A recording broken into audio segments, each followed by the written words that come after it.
हम आपको एक नई और रोमांचक यात्रा पर ले जाने वाले हैं। इस यात्रा में हम सीखेंगे एक बहुत ही महत्वपूर्ण और लोकप्रिय प्रोग्रामिंग भाषा पाइथन। तो चलिए शुरू करते हैं और जानते हैं पाइथन के बारे में। सबसे पहले पाइथन की मूल बातें समझते हैं। पाइथन एक उच्च स्तरीय इंटरप्रेटेड भाषा है जो कोड को सरल और पढ़ने में आसान बनाती है। इसका उपयोग web development, data science, machine learning और बहुत सारे अन्य क्षेत्रों में होता है। पाइथन के सिंटैक्स को समझना बहुत ही आसान है और यही इसकी सबसे बड़ी खूबी है। अब हम बात करेंगे डेटा टाइप्स और वेरिएबल्स की। पाइथन में विभिन्न प्रकार के डेटा टाइप्स होते हैं, जैसे कि इंटीजर, फ्लोट, स्ट्रिंग और बूलियन। वेरिएबल्स का उपयोग डेटा को स्टोर करने के लिए किया जाता है। उदाहरण के लिए, अगर हम एक इंटीजर वेरिएबल बनाना चाहें तो हम लिखेंगे x = 10। इसी तरह स्ट्रिंग वेरिएबल के लिए हम लिखेंगे नेम = राम। अब बात करते हैं कंट्रोल फ्लो की। पाइथन में कंट्रोल फ्लो का मतलब है कि कोड का एग्जीक्यूशन किस क्रम में होगा। इसमें मुख्यतः 3 प्रकार के स्टेटमेंट्स होते हैं: इफ स्टेटमेंट, फॉर लूप और व्हाइल लूप। इफ स्टेटमेंट का उपयोग कंडीशंस को चेक करने के लिए किया जाता है। फॉर लूप का उपयोग रिपीटेड टास्क्स को करने के लिए होता है, जबकि व्हाइल लूप तब तक चलता है जब तक कंडीशन सही रहती है। फंक्शंस यानी कि कार्य पाइथन में एक बहुत ही जरूरी हिस्सा है। ये आपको कोड को रीयूजेबल बनाने की सुविधा देते हैं। एक फंक्शन को डिफाइन करने के लिए आपको डेफ कीवर्ड का इस्तेमाल करना होता है, जैसे कि def my underscore function.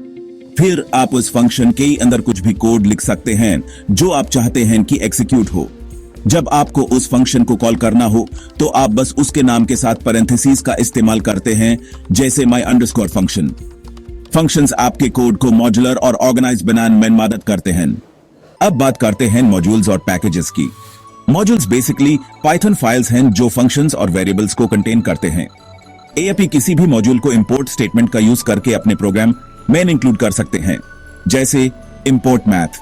Packages on the other hand एक तरह के डायरेक्टरी होते हैं जो मल्टीपल मॉड्यूल्स को कंटेन करते हैं।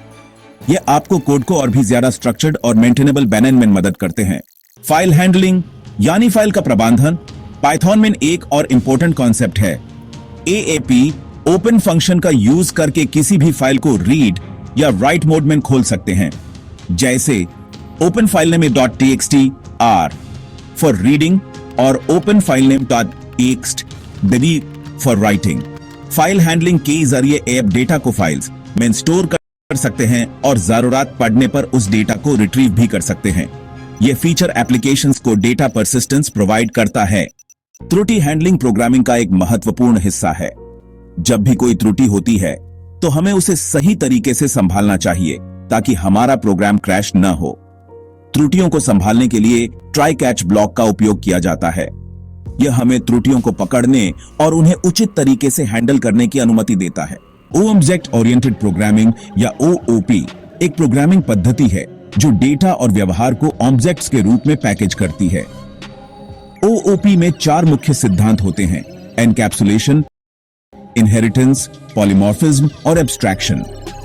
यह पद्धति कोड को अधिक मॉड्यूलर और पुनः प्रयोज्य बनाती है। अब हम कुछ उन्नत विषयों पर चर्चा करेंगे। इनमें मल्टीथ्रेडिंग, नेटवर्किंग और डेटाबेस कनेक्टिविटी शामिल हैं। मल्टीथ्रेडिंग के माध्यम से हम एक ही समय में कई कार्य कर सकते हैं, जबकि नेटवर्किंग हमें विभिन्न कंप्यूटरों के बीच डेटा भेजने और प्राप्त करने की अनुमति देती है। डेटाबेस कनेक्टिविटी के माध्यम से हम अपने प्रोग्राम से डेटा को स्टोर और एक्सेस कर सकते हैं। इस कोर्स में आपने प्रोग्रामिंग के विभिन्न पहलुओं को सीखा। हमने बेसिक सिंटैक्स से लेकर उन्नत विषयों तक का अध्ययन किया। हमें उम्मीद है कि यह कोर्स आपके लिए उपयोगी रहा होगा और आप इसे अपने प्रोग्रामिंग करियर में लागू कर पाएंगे। धन्यवाद।